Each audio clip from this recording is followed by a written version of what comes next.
Hey everyone, this is Sarah Lyon here, and I am kicking off this year's ProTalk episodes. We're here with three-time Miss Bikini Olympia Champion Ashley Kaltwasser. We are so excited to bring you guys this exclusive interview. Let's go ahead and get rolling. Hey Ashley, how are you today? I'm good. I'm really good. I'm a little jet lagged. Still trying to adjust to the time, but I'm good. Good. So we're going to go back to the beginning. Okay. How did it start? You used to be a track star. You used to run the 400 meter. Is that correct? 400 meter hurdles. 400 meter hurdles. Yes. Okay. So tell us a little bit how you transitioned from track into the bodybuilding world. Sure. So I've been an athlete my entire life. I was like always that girl that was looking forward to gym class. I always wanted to beat the boys on every gym test, jump rope, the sprints, chin-ups, push-ups. I was always super competitive. So I was a gymnast growing up, and then when I hit high school, track took over a little bit more, and it became like the love of my life. So I ran track in high school and did very well. It earned me a scholarship to the University of Akron, where I ran the 400 meter hurdles. And as you know, there's not much to do after you're done with college when it comes to track, unless you make it like to the Olympics. So I was bartending at this time, not participating in any sports, not really training for anything, and I felt so lost. And I thought, like, wow, this is it? A piece of me is, like, missing. What's wrong? So I kind of stumbled upon the bikini division of the NPC, and I was like, this looks like fun. I want to try it. So I knew of a gym in my local area that kind of trained competitors, and I thought I would, give it a go. So I started training for my first bikini competition, and it was actually the Arnold Classic amateur division. So I fell in love with it, and, I progressed. I wasn't the best at first, but I learned each show, and I got better and better, and just took it from there and won my pro card. Yes, and when you did the Arnold Amateur, it was one of those things that it was, who is this girl? Yeah. Everyone saw your potential right away, which is so funny. I imagine looking back on it now, who would have thought that you would get here and be here after going through your journey at that point. After the Arnold Amateur, you went ahead and you decided, this is something that I want to do, this is what I want to pursue. How long after, how many competitions did you do to get your pro card after that? I think that's something that a lot of newer competitors, they begin competing and I want it right now, I want it tomorrow, I want it yesterday. You know what I mean? So how long did it take you to get there?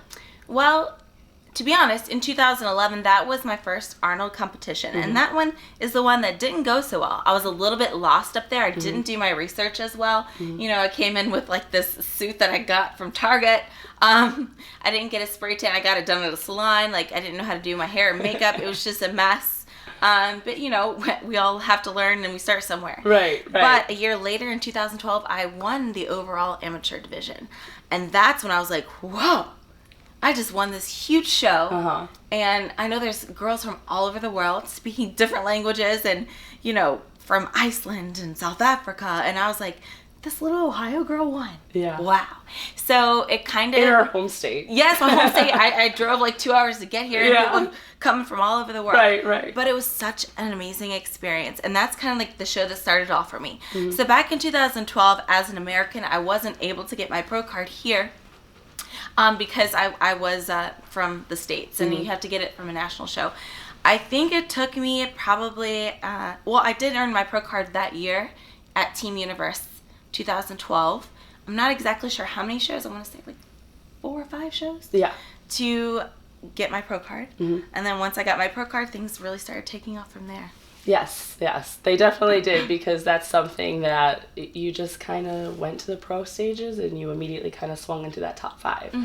Your first pro show, please correct me if I'm wrong, was the Europa Dallas? Yes, it was. In 2012, yeah. And you took 5th place there. Yes. Okay, so now from there, your first Olympia. Yes, 2013. Wow. So that was the crazy show. I just was such an underdog, I just replay it in my mind, and sometimes I still get teary-eyed, but it's such an amazing moment because, I came into the Olympia with a few pro wins under my belt, but they were smaller shows, And I was an unknown in comparison to some of these girls who I've looked up to for years. Like, oh my God, that girl made the cover of a magazine. Right. Oh my God, this girl won last year. Like, and here I was, just an unknown underdog rookie, mm-hmm. and I ended up taking the whole thing. And just the whole scenario, like, what was going through my mind during, like, call-outs and stuff, I was like, did they make a mistake on my first call-out? Is that my number? Wait a minute, are they playing tricks here? Yeah. Like, maybe they're switching it up this time. Maybe first call-out isn't first call-out. It was just, like, what went through my mind? And, you know, I was, like, going into the show, just, like, happy to be there, to be honest. I'm always a realistic thinker. I never go into a show thinking I'm going to win, especially at that time. I was, like I said, just a rookie. Still a rookie, right. So it was, like, I came into the show just happy to be there. Mm-hmm. And, you know, after first call-outs, I was like, well, if I got top 10, oh my God, I'd be the happiest girl ever if I got top 10. Maybe I can get top 10. Yeah. And I just ended up taking the whole thing. It was crazy. Top 10, exactly. number one. So it was just this crazy moment. A lot of people are like, who's this girl? She won. I've never heard of her. Right. So it's like a Cinderella story. Yeah, absolutely. And then it just continued from there. Mm-hmm. And, you know, it's so interesting hearing you say how you were at the Olympia and you're on stage with all these girls and, oh my gosh, you know, I used to idol these girls. Mm-hmm. And now that's exactly what people say about you. Mm-hmm. You know, you read it all over. Everyone, you know, they do the side-by-sides with you in your physique. And you really have... What I like to say is you're the GOAT of the bikini division, right? There's so many girls that compete in the bikini division, but you set the ultimate standard. You know, it was just the right timing of the division really coming out and really becoming a prominent division for other athletes to begin in. And you taking those titles back to back to back and consistently staying in the top on the pro level just has really put you at such a different level compared to some of the other pro girls. I mean, 17 pro wins, which I know we did goof that. Oh, it's okay. You know, it's not written anywhere, I think, so I wouldn't assume that you would know. It's only something I and my coach would know. So put it in your Instagram bio. Yeah, it could. Yeah. So then, after you won your third Olympia, you know, after a little bit of time, you kind of walked away from the stage. Why? Well, you know, I just needed a little bit of break. You got to realize I was go for like 4 years. And I just needed a little time just to like take a step back and appreciate it a little more. It's a lot of pressure at the top. People don't realize it. You know, it's very strenuous on the body, yes, but also a lot of pressure. Because the thing is, once you've won, people assume you're always going to win. And then when you don't, it's like, and now, right, absolutely. And now, do you think that pressure put you in a position that it pushed you and motivated you, or do you think that almost was a hindrance, something that you were dealing with, you know, internally with on your own? You know, it helps to a certain extent, but it's very tiring, you know, very mentally tiring. So it does push me, yes, but, you know, I just realized, you know what, I just need to take a step back and just take a little breather for a minute, and then I'll come back. And so you knew, that was my next question, you knew that you were going to come back. Yes. Walking away. Okay. Absolutely. Okay. And when you began your comeback, you know, what was your strategy in getting back to the Olympia stage and, you know, retaking that title, reclaiming what was once yours? So it actually didn't go as planned at first. I was actually scheduled to do the Arnold last year, believe it or not, but I didn't because I was experiencing some issues like getting lean, and I just like thought a few things were off, like my hair was like kind of falling out a little bit. So my coach suggested that I would get my blood work done and see if there's any issues going on internally that I'm unaware of, and it turns out that I had hypothyroidism as well as anemia.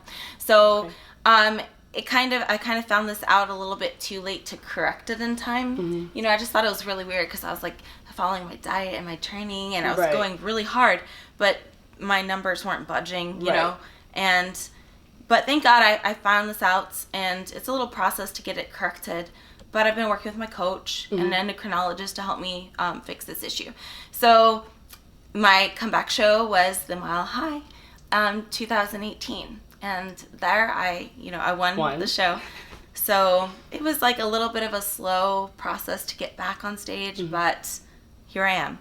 And as far as my to reclaim my title, you know, it kind of goes back to, like, I never assume I'm going to win anything. I never was. Even when I was, like, on fire back in the day when I was winning my Olympias and stuff, and I entered a small show, I never assumed I was going to win anything. It was kind of like, I'm grateful to be here. I put in the work. What's done is done, and it's out of my hands to a certain extent. So I still kind of have that attitude. It would be nice to get it back for sure. Yes. But as far as, like, an actual solidified, like, I'm going to, I could never say that, you know? Sure, absolutely. And with your Olympia comeback, throughout the year last year, we watched you go and win shows and win show after show. And you brought this amazing package. Then they had you in the first call out at the Olympia. What was your feedback? You ended up in the top 5, but still not in that number 1 spot. Seems like it was more of a conditioning sense and too conditioned. What have you done to correct that now coming into the Arnold? What was your strategy after? Because you do have such a complete physique already. So it's just very minimal fine tuning. Yes. So as far as conditioning, it maybe not so much a conditioning issue. I posed too hard in my back shot, which could appear, I guess, a conditioning issue. But as far as it said, oh, you're too lean or anything, they did not mention that. Also, maybe my upper body could have matched my lower body a little bit better, because very strong in the hamstring area and the glutes. But, you know, I think what kind of throws off my physique sometimes to make me look more conditioned than I actually am is my abs, and it's, like, kind of genetic. They just get kind of lean. But if you look, like, at my quads or my upper body, they're not leaner than any other girls there. It's just kind of like those areas. So I've been, you know, obviously trying to bring up the upper body by training it more. And then my back shot, it's just kind of like an adjustment of where my feet is and how much I squeeze. I probably could have afforded as well, and this is coming from a personal standpoint. Yes, I could have probably been a little bit softer, might have evened everything out a little more. But yeah, it's just, and I want to say this too, is from taking that year off and then coming back, you know, the talent pool has gotten so much deeper. So it's not, it could be those things as well, but at the end of the day, the other girls are better, you know, and there's so much talent these days from all over the world, and it's just so crazy how many, like, girls from other countries are, like, competing too. And it's like, oh, where are they coming from? So, you know, you never know what to expect. Definitely.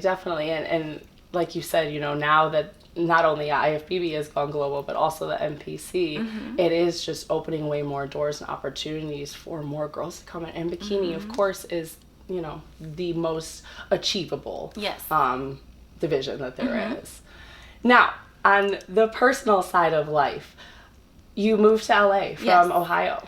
How do you like that? What made you go to LA of all places? So LA is a very, like, motivating environment for me because people are always out doing stuff. And of course, the biggest factor is the weather, of course. It's always sunny. It's warm. And people are just out there hustling, you know? It's not necessarily for the fitness community or anything like that, and I didn't move out there to be, like, an actress or anything. It's just, like, you know, when the sun's out and people are doing things and you get motivated around that environment too. Whereas in Ohio, it was kind of, as you can see, dreary.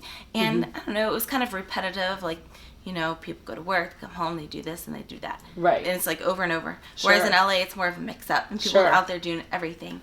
So I just, you know, kind of fell in love with the area and decided to move out there. And do you think that has benefited you in your training and your achieving your goals? Absolutely. And I'm able to do more outdoor cardio, which I love to do. So easier to stay active. Yes, I agree. Now, with this show, the 2019 Arnold Classic, you're going in and the title is wide open. Angelica is not here. Who do you think is your biggest competition this weekend? You know, I get asked that a lot, and I will say this. Coming from my experience, and I will reference back to the 2013 Olympia, it's anybody's game. You just never know. Like, some unknown girl that we don't even, isn't even on the radar. Isn't even on the radar, could just pop up.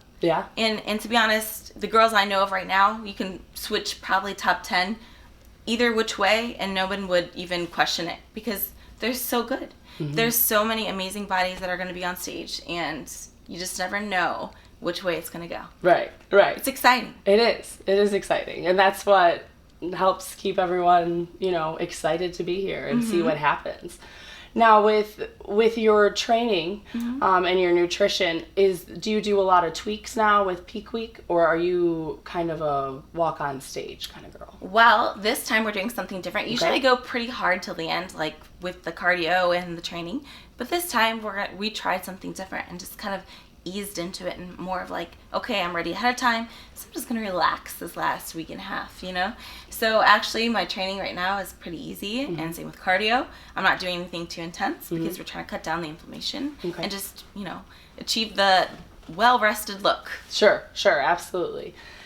With your experience and competing so long, being around so long, being successful, what is your biggest advice, whether it be in regards to training, nutrition, or mentally, that you would offer to any female competitor that there is, bikini, figure, it doesn't matter? Sure. So I think a lot of people or girls go into a show with very high expectations. Maybe they're NPC competitors that's never competed. I'm going to win Olympia or whatever. I want to win the show. But at the end of the day, you need to keep your goals realistic and realize it's a process, because your first show, you're not going to get it right. You're not going to get everything right. You might win, and that's great. But don't always expect to, especially if you're just now learning. So it's kind of like you do a show, you see what you need to improve on, hair, makeup, tanning, posing, physique, and go from there. And each show is a learning lesson. And even now I still learn. I'm like, okay, I could have posed better like this, or I could have brought my shoulders up on this, and get feedback from judges, because you know what, if you're going to ask your friends and family, they're going to say, oh, you should have won. Everyone says that, everybody says that. Politics. Every excuse. The biased family and friends opinion, and they don't really know what the best is. But who will is the judges. So it's always important to get feedback from multiple judges, and they can give you some insight on how you can improve, and look at your photos and be honest with yourself, compare them to the winners, and be like, okay, what's the difference between me and her? And, kind of make adjustments accordingly with your coach. Yeah, absolutely. And that's the key, is you have a coach. I think a lot of athletes, especially newer athletes, they think they can do it on their own, or they think, I don't need a coach, I know my physique. Even the best have coaches. Yes. It's important to have that second set of eyes. It's very important. We can kind of get too critical of ourselves sometimes, or maybe we aren't aware of some things. But it's always important to have somebody to keep you in check. Right, absolutely. And now the question that I know everyone is going to want to know the answer to. Okay. After this 2019 Arnold Classic, we will see you in Las Vegas at the Olympia. Where else are we going to see Ashely? Well, that's undecided as of right now, because I'm going to see how this show goes. But I will say one that's on my radar and that's so near and dear to my heart is the Mile High in Denver in June, early June. And that one just has great memories surrounding it, because it was my comeback show last year. Yes. And I just like the environment. It's kind of familiar territory, because that's where my coach is based out of. So I can kind of train there for a week and then roll into the show. So I think I'm most likely going to do that one, and then maybe some other ones in between that, depending on how this one goes. Well, that sounds like a good plan, and we will definitely see you in Denver then in June. Awesome, thank you. Well, Ashely, it has been wonderful. I'm so glad we got to sit down and go over everything with you and your life and your journey so far, and we will definitely be catching up with you in Denver, and of course again at the Olympia. Awesome. But until then, we are going to wrap up this first episode of ProTalk here with 3-time Bikini Olympia champ Ashly Kaltwasser. Until next time.